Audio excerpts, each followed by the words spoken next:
Sejam bem-vindos à leitura de hoje. Livro Portões da Prática Budista, Ensinamentos Essenciais de um Lama Tibetano.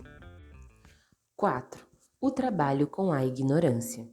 Ao rastrear as causas da nossa confusão e sofrimento, chegamos ao problema fundamental da nossa ignorância básica. A razão pela qual sofremos como sofremos, a razão pela qual encontramos os problemas que encontramos, a razão pela qual continuamos a vagar pelo samsara, a existência cíclica, é o fato de não estarmos cientes da nossa verdadeira natureza. Essa falta de reconhecimento possui uma qualidade dinâmica que se expressa em nossas experiências e em nossa projeção do mundo fenomênico, o qual aparece aos nossos olhos como sólido e composto de vários elementos. Estamos continuamente sob a impressão de que há um eu que se contrapõe a tudo ou mais que não seja eu.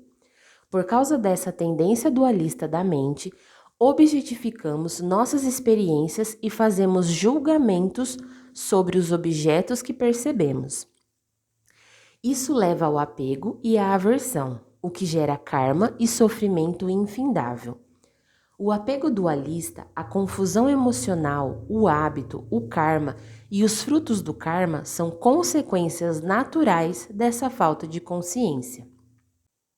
Pelo fato de não conhecermos a verdadeira natureza do nosso corpo, fala ou mente, do nosso meio ambiente, do passado ou do futuro, tomamos os eventos do cotidiano como sendo verdadeiros, da mesma forma que quando estamos sonhando, tomamos nossos sonhos como verdadeiros. Quando sonhamos à noite, em um certo sentido, estamos confusos, porque acreditamos que estamos realmente em um determinado lugar, fazendo determinadas coisas.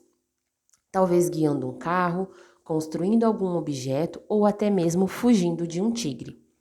No sonho, lembramos do passado e podemos projetar o futuro. Céu, chão, respiração, digestão. Tudo parece real. Na verdade, estamos adormecidos na cama e nada está realmente acontecendo. No entanto, enquanto sonhamos, nossa realidade é uma realidade de sonho. Se um tigre nos persegue no sonho, corremos o mais rápido possível para podermos salvar nossa vida. Assim que acordamos, ou quando tomamos consciência durante o sonho de que estamos sonhando, a confusão desaparece. O tigre perde o poder e não temos mais medo dele, pois nos damos conta de que toda a experiência foi criada pela nossa própria mente. Enquanto estivermos sonhando e continuarmos sob o domínio da confusão, esperança e medo persistirão, e as consequências do sonho parecerão cruciais. Todavia, quando o conhecimento de que estamos sonhando dissipa a confusão, não há mais esperança nem medo. Na realidade, toda a existência, quer seja o sofrimento do samsara ou as experiências sublimes do nirvana, é tão insubstancial quanto os sonhos. Toda ela é irreal, não verdadeira. É uma exibição ilusória, incessante, luminosa e magnífica. Nossa vida, do nascimento à morte, é semelhante a um longo sonho, e cada sonho que temos à noite constitui um sonho dentro do sonho. Talvez você tenha vivido a experiência de ter um sonho durante a noite e então acordar, dizendo para alguém: "Tive um sonho incrível." Você prepara o café, está pronto para sair para o trabalho e, de repente, o despertador toca. E aí você de fato acorda. Antes, você não estava nem um pouco acordado, apenas sonhava que estava acordado. Isso se chama um falso despertar, um sonho de despertar, e é o que fazemos a cada manhã em nossa vida. No sonho da vida, pensamos que estamos acordados, mas de fato ainda estamos sonhando. Simplesmente o despertador ainda não tocou. Somos sonhadores e vivemos os sonhos curtos da noite dentro deste sonho longo da vida, dentro do sonho ainda mais longo do vir a ser do samsara. foi-nos ensinado que as experiências do cotidiano são reais e verdadeiras, e é isso que supomos. Portanto, quando alguma coisa difícil acontece, nós sofremos. Também nos foi ensinado que os sonhos são uma ilusão. Portanto, tendemos a sofrer menos com nossos pesadelos do que com os acontecimentos da vida cotidiana. O mundo do sonho vem e vai, é claramente impermanente e, portanto, pensamos que não é real.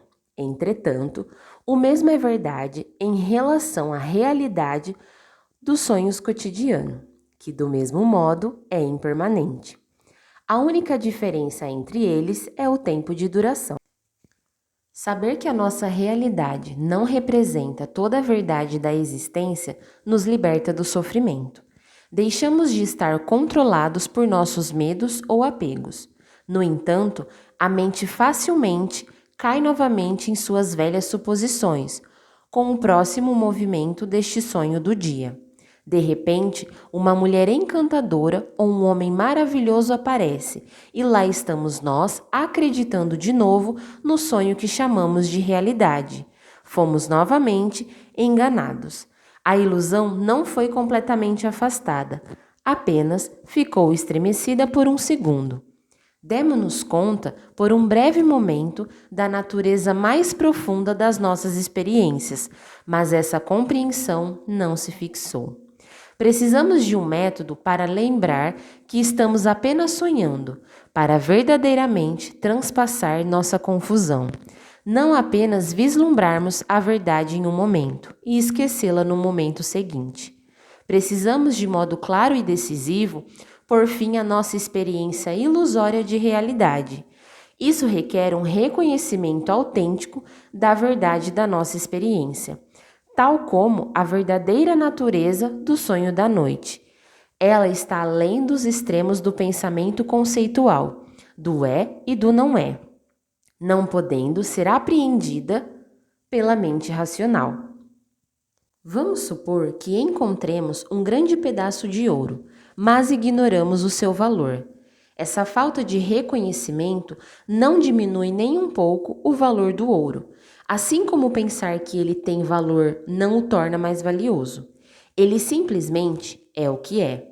Se soubermos do seu valor, iremos usá-lo de maneira adequada. Se não soubermos, talvez o coloquemos ao pé de uma porta para mantê-la aberta, ou como um aparador de livros. A natureza fundamental da mente já é ouro. Simplesmente não a reconhecemos como tal.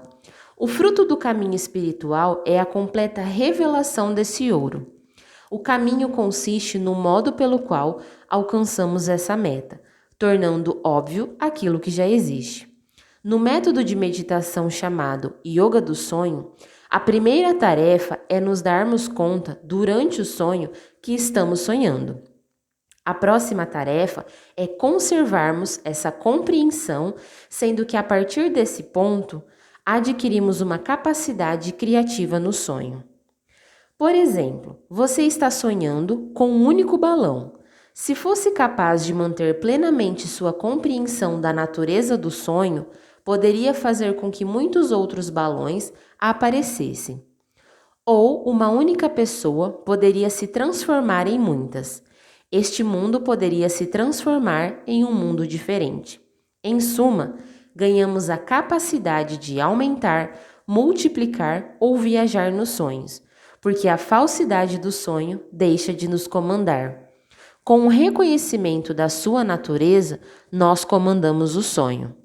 O mesmo se dá com a nossa realidade do estado de vigília, do momento em que nascemos até morrermos. Muitas pessoas alcançaram a compreensão da verdadeira natureza da experiência desta vida. Na tradição budista, elas são chamadas de Mahasiddhas. Em outras tradições, pessoas também atingiram um grau de sabedoria tão grande que as regras comuns da realidade deixaram de tolhê-las. Por exemplo, Jesus caminhou sobre a água. Seres dotados de grande realização podem deixar as marcas dos pés sobre a rocha sólida ou voar pelo céu. O que é quente para nós não é quente para eles. O que é frio não é frio, nem o que é sólido é sólido. Eles comandam a realidade, não são comandados por ela. Conhecer a verdadeira natureza da nossa experiência e manter esse conhecimento é o meio para alcançarmos a iluminação. A iluminação não é algo novo, não é algo que criamos ou fazemos com que passe a existir. Iluminação significa simplesmente descobrir dentro de nós o que já está lá. É a plena realização da nossa própria natureza intrínseca, chamada de Buda, ou em tibetano, Sanje. San significa imaculado, ao passo que Je significa realização plena. Assim como da escuridão surge a lua, da ignorância emergem as qualidades da natureza intrínseca da mente.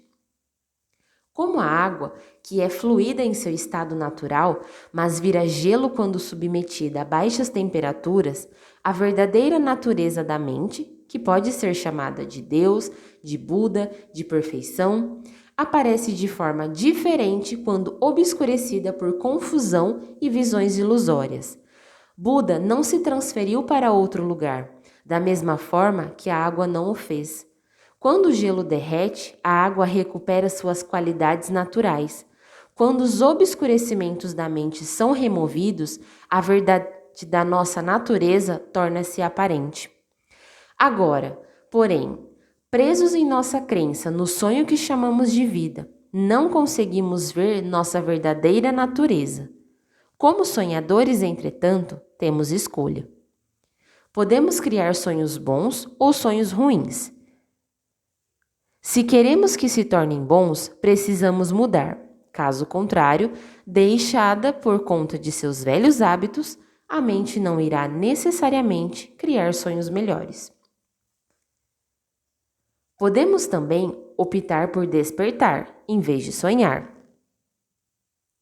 Despertar totalmente significa reconhecer a verdade maior, a natureza intrinsecamente pura do corpo, da fala e da mente. Se quisermos despertar, no entanto, não iremos emergir automaticamente do nosso sono profundo. Precisamos de métodos e precisamos aplicar esses métodos. Sabedoria, conhecer nossa verdadeira natureza, é o antídoto para a ignorância, que é não conhecê-la. Ela é a lâmpada que dissipa a escuridão da nossa mente, por meio do processo tríplice de ouvir, de contemplar e de meditar sobre os ensinamentos. Podemos, enfim, trazer à tona a sabedoria que está subjacente ao nosso conhecimento comum, cotidiano. Inicialmente, alguém que conhece mais do que nós nos apresenta algo que é maior do que tudo o que conhecemos. Precisamos, então, examinar aquilo que ouvimos, usando nossa inteligência e experiência, para determinar se o ensinamento é verdadeiro e se será eficaz para nós. A fé cega não é suficiente.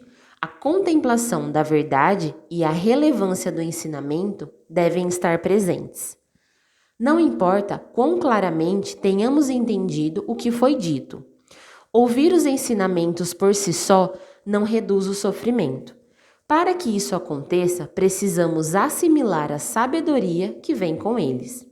Precisamos pensar sobre eles, fazendo com que o nosso intelecto e inteligência lhes deem suporte, refletindo, questionando, examinando, para ver se o que nos foi ensinado é verdade, se funciona. Neste processo de contemplação surgem perguntas. Procuramos respostas e contemplamos mais uma vez. Se não investigarmos e sondarmos, se não removermos as dúvidas, fazer nossa prática espiritual será como tentar costurar com uma agulha de duas pontas. Não iremos muito longe. Por meio da contemplação, desenvolvemos uma compreensão mais profunda e uma certeza além do conhecimento intelectual, além do mero acúmulo de fatos.